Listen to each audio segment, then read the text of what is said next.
अस्सलाम वालेकुम। मैं मिर्ज़ा मतलूब बोल रहा जी समलारा तो खुरेटा समलारा तो। वज़ीर आज़म साहब अस्सलाम वालेकुम। क्या हाल है वज़ीर आज़म साहब? बिल्कुल खैरियत है, ठीक हो जनाब? इत्थै बहुत साढ़ा एक मिर्ज़ा जफर है पैह्ला आह्ला, ते उस है जेह्ड़े गरीब मकसीन तुसें म्हल्ले ने ग्रां ने उन्होंने शनाख्ती कार्ड किन्नी ते नांऽ लिखो ते लिस्ट बनाओ ते उस तो बाद उन्होंने की राशन घर घर आंदे देसां।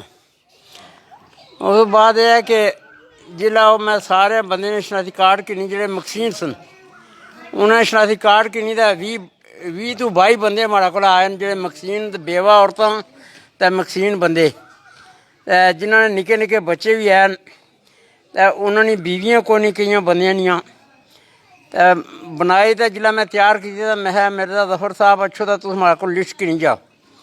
उन्हें अग्गूं मिगी फतवे देने शुरू करी दित्ते। उन्हें आखेआ जी तुस ग्रां आया राजा शवाक तुस उन्होंने कोला जाओ उन्हें जे ते देओ लिस्ट ते ओह् गरीबां मकसीनें गी सौदा देसन। उस तो बाद राजा शवाक कोला जिसलै मैं गया ते उन्हें अग्गूं मास्टर क्यूम होरें कोल भेजेआ। उन्हें आखेआ जी जाओ मास्टर क्यूम होरें देओ लिस्टां ते ओह् कैप्रोमाइज करसन तुसें नाल।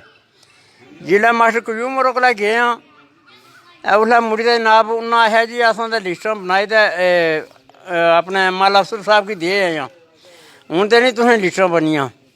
फिर कूड़े मुच्चे मतलब एक होर पता निं केह्ड़े ग्रां दा मास्टर सी ओह् लाया नाल ते एक अपना मुंडा लाया ने ते ओह् बी जिन्ना दियां लिस्टां बनियां ते उन्ना की सौदा निं लब्भा।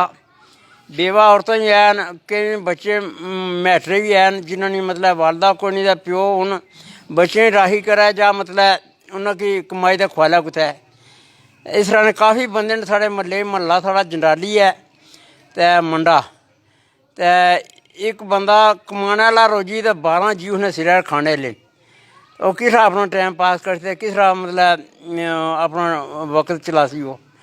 ते कुछ बंदे जेह्ड़े होटलां पर कम्म करने सन ध्याड़ लाने सन ओह् बी बेह्ले होई ते घर बैठे ते किस तरह इन्ना बंदें दा अंजाम चलसी वज़ीर आज़म साहब। ते इन्ना गरीबां मकसीनां कोई नकाए कर्म करो ते रोज़ी अल्लाह देने आह्ला ते खुरेटे इंतजामिया गी आहो कि मतलब ओह् इत्थै अच्छा उं'दे घर घर तक्की ते जेह्ड़े मकसीन न उन्ना गी सौदा देन ते जिन्ना ना निं कोई सिरै पर ते ओह् हून कराए पट्टियै इत्थूं खरेटे दौड़दे जाने न। अज्ज फलानी जगह जी 10 तारीख 13 तारीख बंदा गे ते है जी बेनज़ीर ने पैसे लब्भने ते जेह्ड़े उन्होंने खास बंदे उन्ना गी दोआने सन पैसे ते जेह्ड़े सन उन्ना गी आने सन जे तुस आनो ना अपना खिच्च ID कार्ड आनो फिर जनाब तुस आनो मैसेज आनो ते फिर लफसना जिन्ना जेह्ड़े अपने अपने उन्होंने खास खास बंदे उन्ना गी देने बीवियें गी ते मर्दें गी आखे ने 15 तारीख देसां पैसे ते 15 तारीख बी गे मर्द जनाब केईं धक्के खाने टुरने ते उन्ना गी पैसे कोई निं लब्भे।